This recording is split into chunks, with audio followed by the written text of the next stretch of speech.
আমি পায়েল শাড়ি সংস্কৃতি বুটিক থেকে আজকে একটা ছোট্ট ভিডিও নিয়ে চলে এসেছি সেমি বিষ্ণুপুরি ইকট বর্ডারের ওপরে। আমি একটা পরে আছি, এগুলোর প্রাইস কিন্তু 1499, এগুলো সেমির ওপরে, বাট লুক বলো মানে পরার পরে কিন্তু একদম অরিজিনালের মতন দেখতে লাগে এগুলো। তো এগুলো পকেট ফ্রেন্ডলি কালেকশন, খুব ভালো কালেকশন নিতে পারে। এগুলোর কিছু কালার দেখিয়ে দিচ্ছি। দেখো ফার্স্ট যেটা দেখাচ্ছি সেটা হচ্ছে ব্ল্যাকের ওপরে, একদম সেম আমি যা পরে আছি সেই লুকটাই দেবে।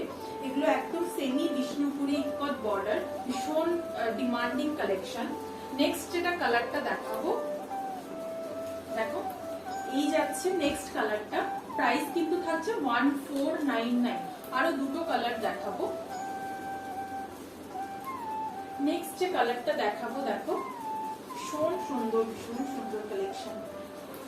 ইকট বর্ডার একদম যেরকম হয় সেরকম একদম ইকট বর্ডারের মধ্যে সেমির উপরে, বাট লুক কিন্তু একদম যারা একটু পকেট ফ্রেন্ডলি চাইছিলেন বিষ্ণুপুরি সেমির উপরে তাদের জন্য এই ভিডিওটা। প্রাইস কিন্তু থাকছে 1499। এটা দেখো বটল গ্রিনের উপরে, ভীষণ মানে প্রত্যেকটা কালার যতগুলো দেখালাম প্রত্যেকটাই ভীষণ ডিমান্ডিং কালার, ভীষণ ভালো লুক দেয় সেমির উপরে। প্রাইস 1499। যদি তোমরা ভাবো যে নেবে তাহলে কিন্তু আমাদেরকে হোয়াটসঅ্যাপ করতে পারো 8777833491 নাম্বার। Thank you.